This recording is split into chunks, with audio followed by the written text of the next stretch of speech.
10 से ऊपर बीजेपी की सीट नहीं आएंगी किसी भी कीमत पे, चाहे ये कितनी हवा में बात करते हों। अगर बीजेपी का इलाज कर सकती है तो आम आदमी पार्टी कर सकती है। आपने सीट बताई दी, आम आदमी पार्टी कितनी आएंगी, कांग्रेस की कितनी? आम आदमी पार्टी की 80 से ऊपर सीटें आएंगी।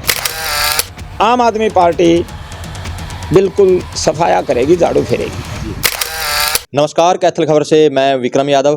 5 राज्यांगों चुनाव पर सभी जो राजनीतिक पार्टियां हैं उनकी नजरें टिकी हुई थी और रिजल्ट भी आ गया है। तो चर्चा के लिए हमारे साथ आम आदमी पार्टी के नेता हैं मास्टर सतवीर गोयत, वो मौजूद हैं। तो उनसे जानेंगे कि इस रिजल्ट को कहां देखते हैं। तो आइए चर्चा कर लेते हैं। नमस्कार सर। सबसे पहले तो कैथल खबर के सभी दर्शकों को नमस्कार जी। जो 5 राज्यों के जैसे रिजल्ट आए हैं सर, 3 में बीजेपी, 1 में कांग्रेस, तो आम आदमी पार्टी कहीं दिखाई नहीं दी, तो क्या कहोगे, किस तरह से रिजल्ट को देखते हैं? आम आदमी पार्टी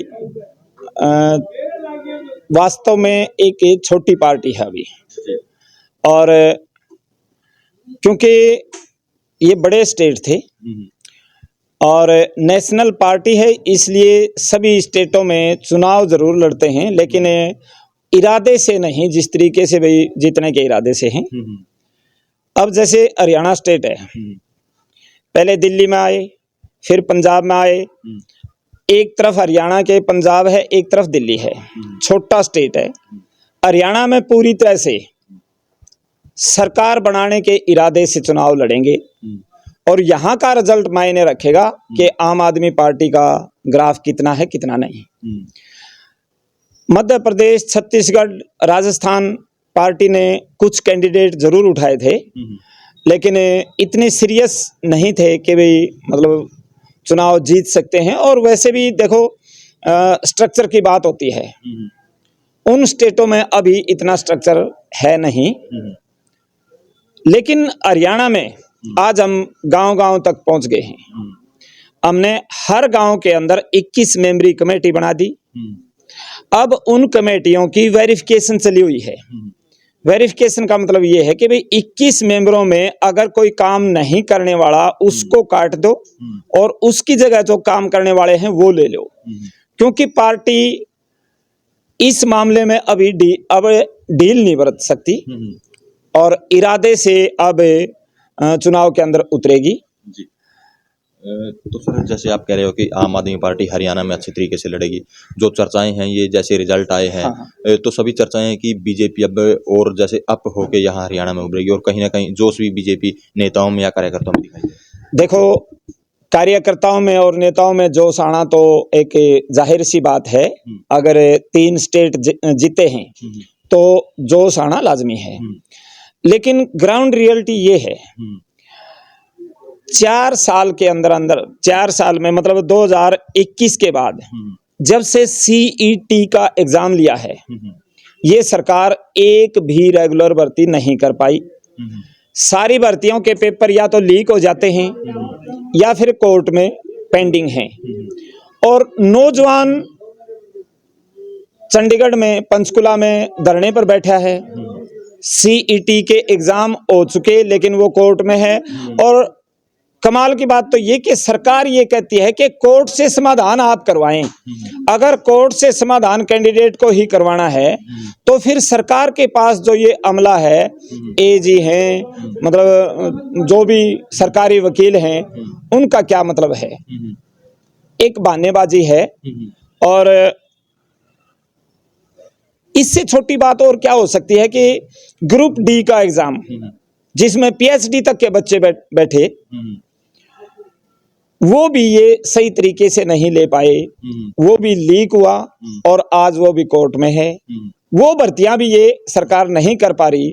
तो इससे जाहिर है कि ये सरकार असक्षम सरकार है।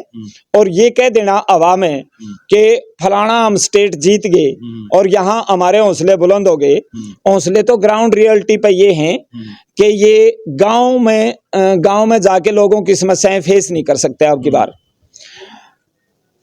नौजवान तो बेरोजगार है ही है। जो गांव दर गांव जन संवाद भी इनके चले हुए हैं, पूरी टीम जाती है, मौके पर ही निपटान किया जाता है। मौके पर निपटान तो ये बहुत पहले से कर देना चाहिए था लोगों का, और मौके पर निपटान कोई नहीं होता।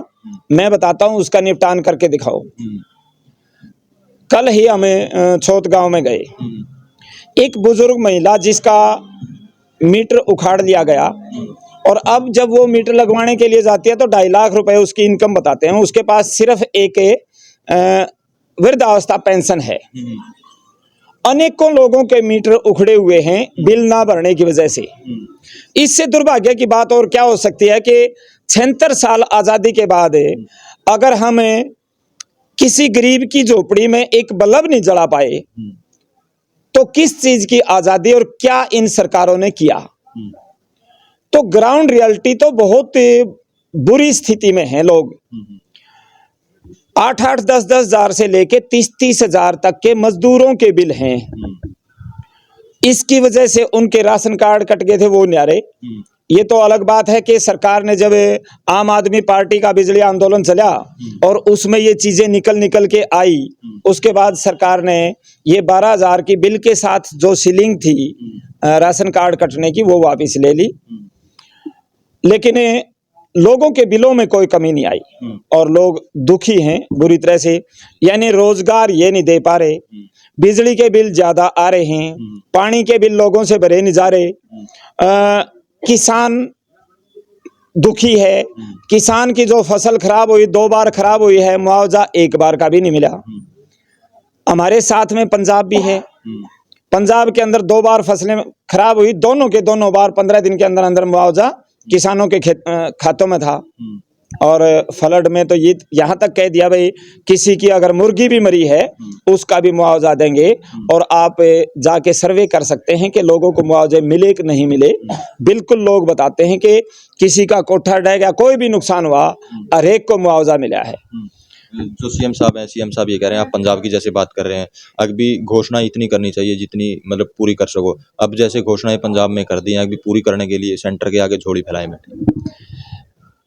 भगवंत मान ने एक बात कही थी जब ये फ्लड आई, हालांकि फ्लड प्राकृतिक आपदा है और जब सेंटर को जीएसटी देता है स्टेट तो सेंटर को वैसे ही मुआवजा देना चाहिए। लेकिन प्रदेश सरकार ने एक नया पैसा नहीं मांगा। भगवंत मान ने ये कह दिया हमारे पास पैसे की कोई कमी नहीं है। जहां तक झोली फैलाने की बात है, झोली कोई नहीं फैलाता, स्टेट का अपना हिस्सा मिल जाए वो ही बहुत है।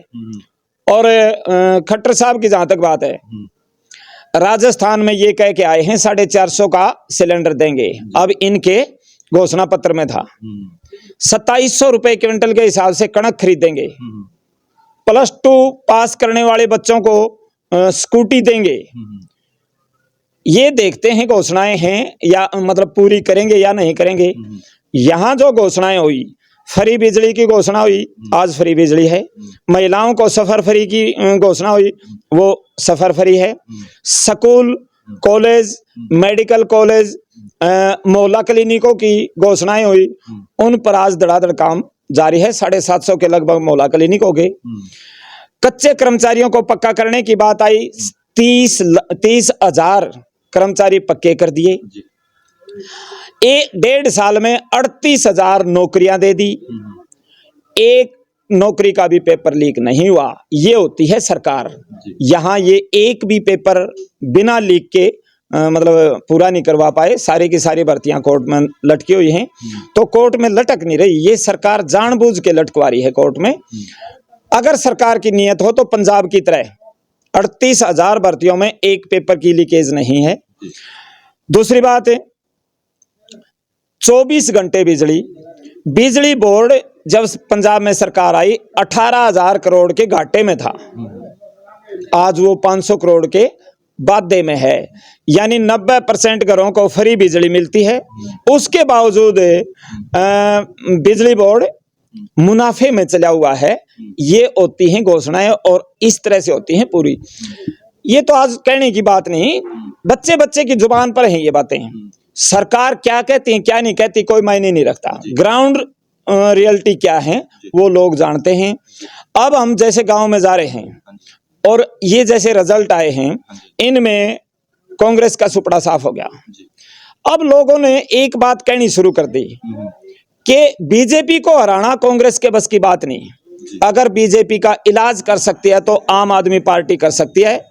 दिल्ली में झाड़ू फेर दी, पंजाब में झाड़ू फेर दी, 24 में लोग कह रहे हैं यहां झाड़ू फेरेंगे। जी लोग कह रहे, अब लोग अपनी जुबान से बोलना शुरू कर दिया लोगों ने। जी तो अब दिल्ली के अंदर जिस तरीके से एमसीडी बीजेपी के पास थी, यहां तक चैलेंज कर दिया अरविंद केजरीवाल ने कि मोदी साहब को दिल्ली में सत्ता संभालने के लिए दूसरा जन्म लेना पड़ेगा। ये काम के बल पर है, कोई मतलब हवाई बातों के बल पर नहीं, जिस तरह से बीजेपी वाले करते हैं। बीजेपी वालों ने घोषणा कर दी देख देख के, अब तो ये सारी बातें वही मतलब कॉपी डिटो कर रहे हैं। सर, आपके मायने में जैसे जो रिजल्ट आए हैं, हरियाणा में कितना का असर देखने को मिलेगा? हरियाणा में फुल रिजल्ट देखने को मिलेगा। फुल रिजल्ट ये देखने को मिलेगा, कांग्रेस डाउन जाएगी, बीजेपी ना को आम आदमी पार्टी को लोग सिर्फ एक ही बात कहते हैं, भाई आम आदमी पार्टी को उभार दो, विकल्प आम आदमी पार्टी बनेगी, और विकल्प नहीं बनेगी। बीजेपी को तो एक अक्षर में लाके दिखाएंगे, मतलब 2 अक्षरों में नहीं आएगी, 10 से ऊपर बीजेपी की सीट नहीं आएंगी किसी भी कीमत पे, चाहे कितनी हवा में बात करते हो। और आम आदमी पार्टी बिल्कुल सफाया करेगी, झाड़ू फेरेगी। हाँ बिल्कुल। जी, तो जैसे आपने सीट बताई दी, आम आदमी पार्टी कितनी आएंगी, कांग्रेस की कितनी आएंगी? हरियाणा की बात करें, आम आदमी पार्टी की 80 से ऊपर सीटें आएंगी अगर समय पर इलेक्शन हुए, लेकिन ये समय पर इलेक्शन करवाएंगे नहीं। अब इनके हौसले बुलंद हैं, ये शायद एमपी के साथ इलेक्शन करवा दें। देखो एमपी के साथ अगर करवाते हैं तो थोड़ी ही जल्दबाजी होगी, लेकिन अक्टूबर में इलेक्शन करवाते हैं तो हम यहाँ तक दावा कर सकते हैं कि 90 की 90 पर भी झाड़ू फेर सकते हैं। बस। तो ये थे हमारे साथ आम आदमी पार्टी के जो नेता हैं मास्टर सतबीर घोष जी, जिनसे हमने जो 5 राज्यों के रिजल्ट आए हैं उनको लेकर चर्चा भी की है। तो इस वीडियो को ज़्यादा से ज़्यादा शेयर करें, लाइक करें, कमेंट करें, ताकि ज़्यादा से ज़्यादा लोगों तक ये मैसेज पहुंच सके।